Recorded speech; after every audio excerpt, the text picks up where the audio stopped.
Hello everyone, welcome back to another episode of Playing from the Tips. Today we're going to talk about approach shot setup. Um, Now there are multiple ways to go about this. I can only speak to the way that I do it, so that does not mean it's the best way or the only way. I would encourage you to figure out what works best for you and stick with that method. So obviously there are a number of things involved in these shots, which most everyone knows. This is nothing new, but you need to look at the lie of your ball above or below your feet. Is it on an upslope or a downslope?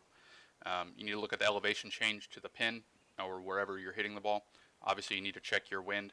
And the most important thing for me is trying to pick my spot. So where on the green am I trying to land the ball to use the contouring of the green to work the ball towards the hole or towards where I want to putt from. It's another thing you have to think about a lot of the times. I think that's one thing that kind of goes overlooked, kind of gets overlooked at times. And it's going to vary by what kind of shot you have. If you're hitting a wedge, it's going to stop quicker, obviously.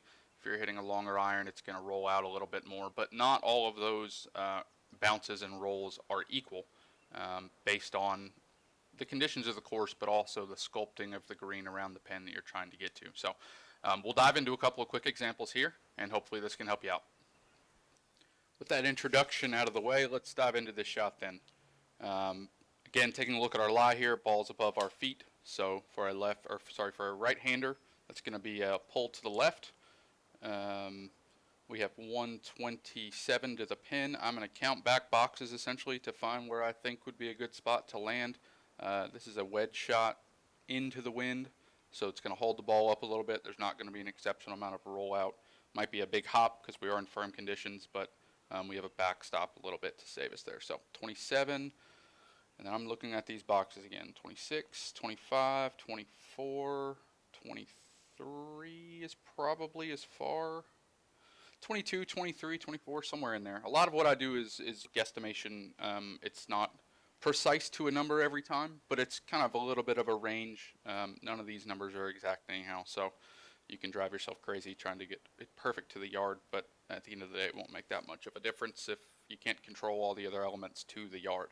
So I'm certainly not good enough to do that. So 27 is our number to the pin. We're looking, 22, 23, 24-ish into a 7-mile-an-hour wind, and the wind's also kind of tilted a little bit, so it's going to hold the ball up, or at least bring it back a tad bit right, we hope, after we pull it left. So we're going to add 10-ish.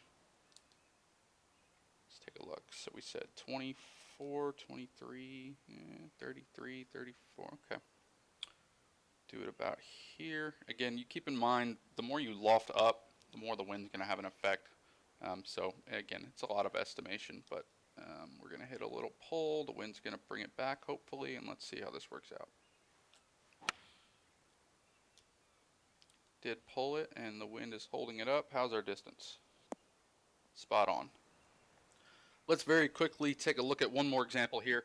A bit of a longer shot than the first wedge shot that we had earlier. As you can see, it's not an easy one either. So we've got 179, give or take, to the pin, but you know, our landing zone is really right on the edge of the screen, right? So we want the ball to bounce up, hopefully not roll too far. But think about the safe play here, right? We want the ball on the green. We don't want to be down here in this mess. So when we're setting up the shot, you want to be sure to err on the side of caution a little bit, is what I'm trying to say, I guess. So that front edge number isn't perfectly in line with us, but that's about 172. A little bit of slope to play with on our lie as well, and we are into the wind. 172. I don't know if this will add a full 10. Just give it a tiny tap because, again, if anything, long would be ideal.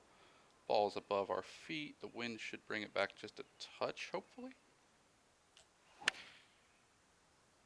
That's a good line. The wind isn't bringing it back at all, though. So again, yeah, long and left, but that was the safe play, right?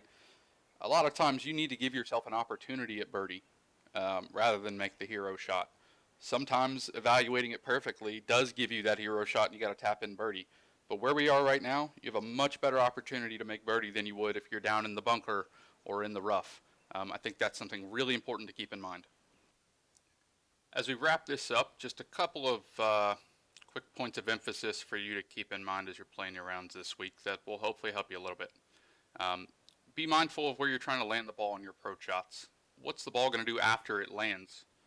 Are you trying to funnel it down a slope towards a pin, or are you playing it off a shoulder on a par 3 shot?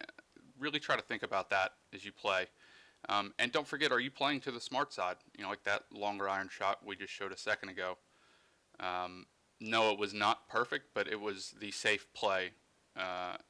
Kind of playing your odds a little bit and making sure you're not leaving yourself a really tough up and down for par. So certainly hope you all enjoyed this, got a little bit of a tip from it, something you can use in your rounds to come. And we'll see you back next week for another Plane from the Tips. Cheers.